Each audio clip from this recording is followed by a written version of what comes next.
Manhattan's Morgan Library and Museum hosts a treasure trove of artifacts from across the globe. Once the private domain of the J.P. Morgan banking dynasty, it's currently celebrating its centennial as a public institution, and it's paying homage to the librarian entrusted to run it for nearly half a century, all while she held on to a secret she feared could bring an end to her career. Belle Green was here from a very early time in her career and in Morgan's collecting career, and really shaped what this institution is today. So yes, the Morgan is not itself without her story.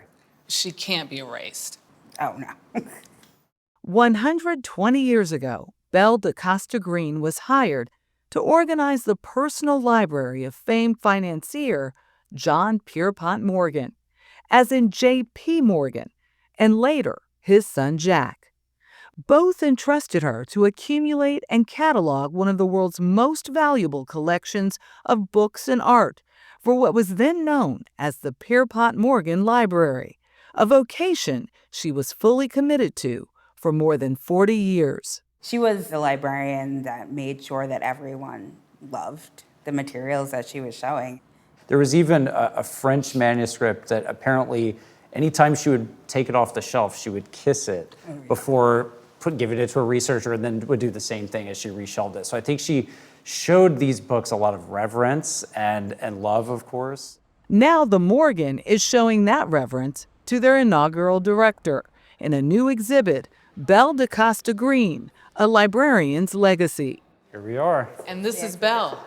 Yep. Erica Chilella and Philip Palmer are the co-curators. She loved to buy rough drafts of literary manuscripts. This is one example, a French manuscript by Honoré de Balzac, one of her great acquisitions. And we have a few more down here.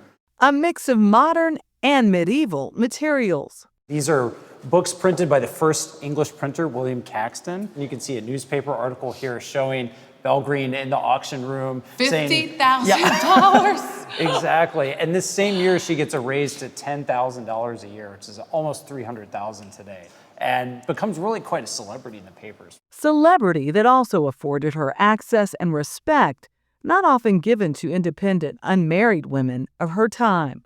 She was the kind of person who knew everybody, right? You know those people, they know everybody. Heidi Artizone wrote her biography, An Illuminated Life. How would you characterize her?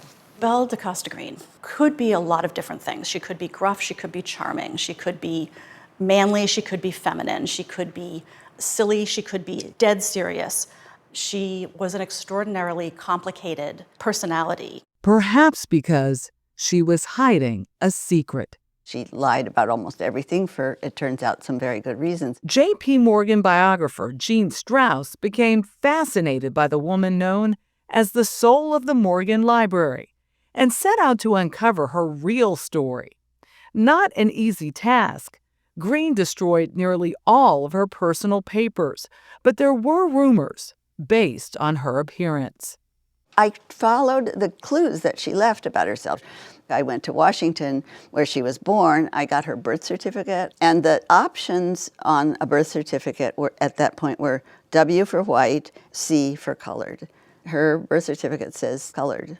Born Belle Marion Greener, the woman who had long claimed to be Portuguese, was not only African American, but the daughter of trailblazer Richard Theodore Greener. They were both listed in the Dictionary of American Biography, but with no cross-referencing saying that they were connected to each other. Greener was a pioneering force during Reconstruction, Harvard's first Black graduate, a key diplomat in Russia, and the first Black professor at the University of South Carolina.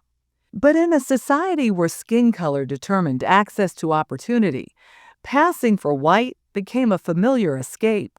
One Belle's mother, Genevieve Fleet, believed was the best choice for her family's future.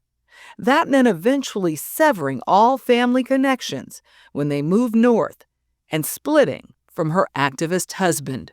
It remains the family church, the homestead, if you will. We met some of the Fleet family descendants at Mount Zion Church in Georgetown, an African-American congregation co-founded by Belle Green's maternal grandfather. James H. Fleet was one of the founding members of this church. It was part of the Underground Railroad. So this would have been just the center of the community, of the Black Georgetown community. Audrey, Simeon, and Jessica Cabnis knew little of their famous cousin before the exhibit.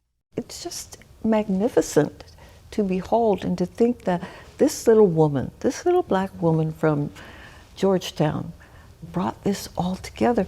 It's just awe-inspiring. Since, the family has spent months learning about Green and her choice to pass. Why do you think Belle embraced it? She grew up like that. They would have already been in African American high society in Georgetown, so she was already held to a certain standard. From a young age, they passed when they needed to, so it was really all she knew. What is the greater takeaway of the story of Belle? It's still unfolding. We've learned so much, but we're just still trying to put it all in perspective. Perspective on a story that almost went untold. We have a couple of acquisitions in the final case here. They're actually her final manuscript acquisitions. And one is a Frederick Douglass letter, and we also have an Ethiopian gospel book from the early 1400s. So what does it mean that she made these acquisitions of African American history and African culture at the end of her career? I think there's some speculation, would these be acquisitions she might have made had she not had to hide her identity? Belle DaCosta Green was celebrated as many things in her lifetime: a scholar, a curator, a librarian. Now, 75 years after her death, she is finally being celebrated for the woman she really was. Passing really is about defining who you are and having the right to define who you are. This was a family of means, a family of historical connection, and they mattered. Yeah. They mattered in their community. And still, it wasn't enough. That's what we really hope that people take away. Genevieve, Belle Green's mother, really wanted the best for her children. She knew her children had the ability to be great. And as we see with Belle Green's legacy, she was seen for how she wanted to be seen, for that full sense of self, regardless of race. We see it over and over again, this choice that people often have to make because of the racial construct, that they couldn't possibly be as good in order to do whatever it was that they wanted to do. Could not have been a colored woman doing this. Yeah, and there's some who suspect that J.P. Morgan knew, but by the time that he may have known, she had just proven herself. Right. Well, I thought when they said she was a woman who knew everyone, I'm like, that's you! Oh, me. That's you! Well, the exhibit is still going until May 4th, so rush out and check it out.